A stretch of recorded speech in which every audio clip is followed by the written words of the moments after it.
President Obama's Christianity, the National Prayer Breakfast, Part 5.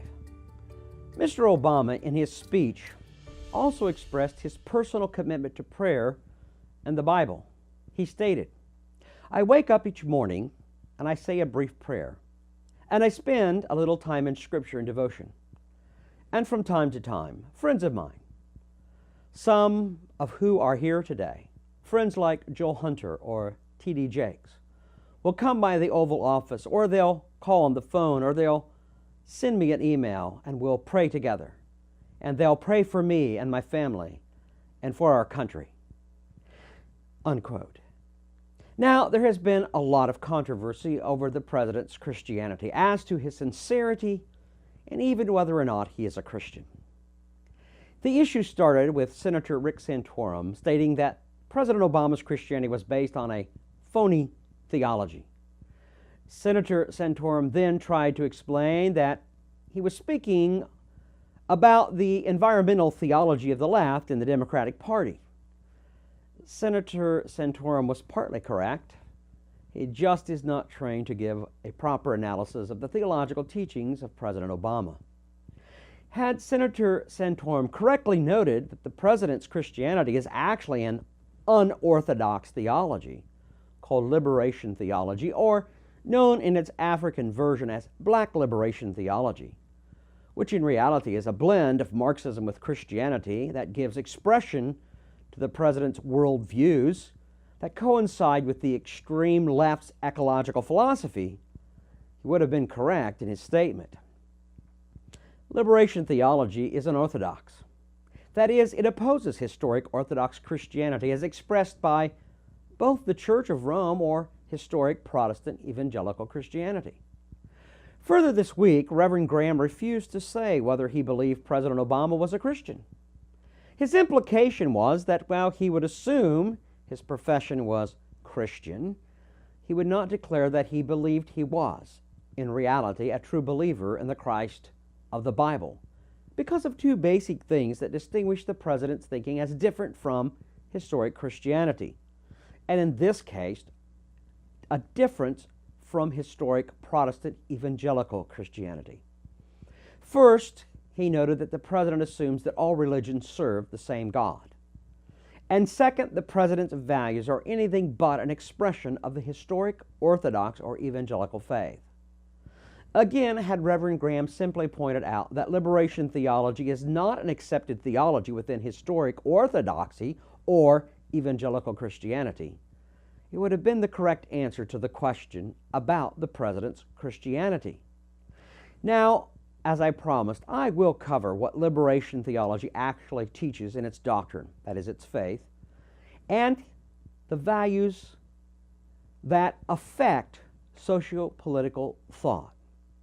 However, I want to address something that I believe says that the president is truly committed to his faith and values. And I, for one, do not doubt it for one moment. The statement of the president was, and I quote, "I wake up each morning and I say a brief prayer.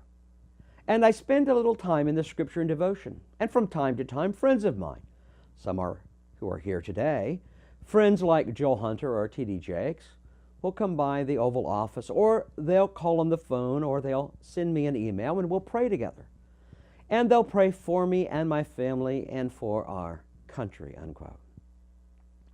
First, he says, "I pray each morning when I wake up."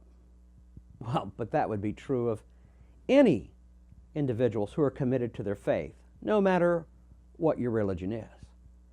Secondly, he says he spends a little time in the Scriptures. I'm not sure what Scriptures he's speaking about, but I will assume he means the Bible of Christianity. But this would be true of all individuals committed to the religious faith, no matter what the religion, though they might use a different Bible than that of historic Christianity. Third, he says in this statement that he talks with some of his religious friends, leaders in the Christian community, of which many are not of the historic Orthodox or evangelical faith. Nevertheless, he says they pray together and for the country. This would be true of any truly committed individual who is religious. Again, no matter what their faith is. However, these things do not prove whether or not President Obama is a Christian. They only prove that he is a very religious, a very dedicated individual to his faith and values, and that he personally identifies them with Christianity. The president further noted in his speech, and I quote, "But I do not stop there. I would be remiss if I stopped there, if my values were limited to personal moments of prayer or private conversations with pastors or friends. So instead, I must try, imperfectly, but I must try to make sure those values motivate me as one leader of this great nation," unquote.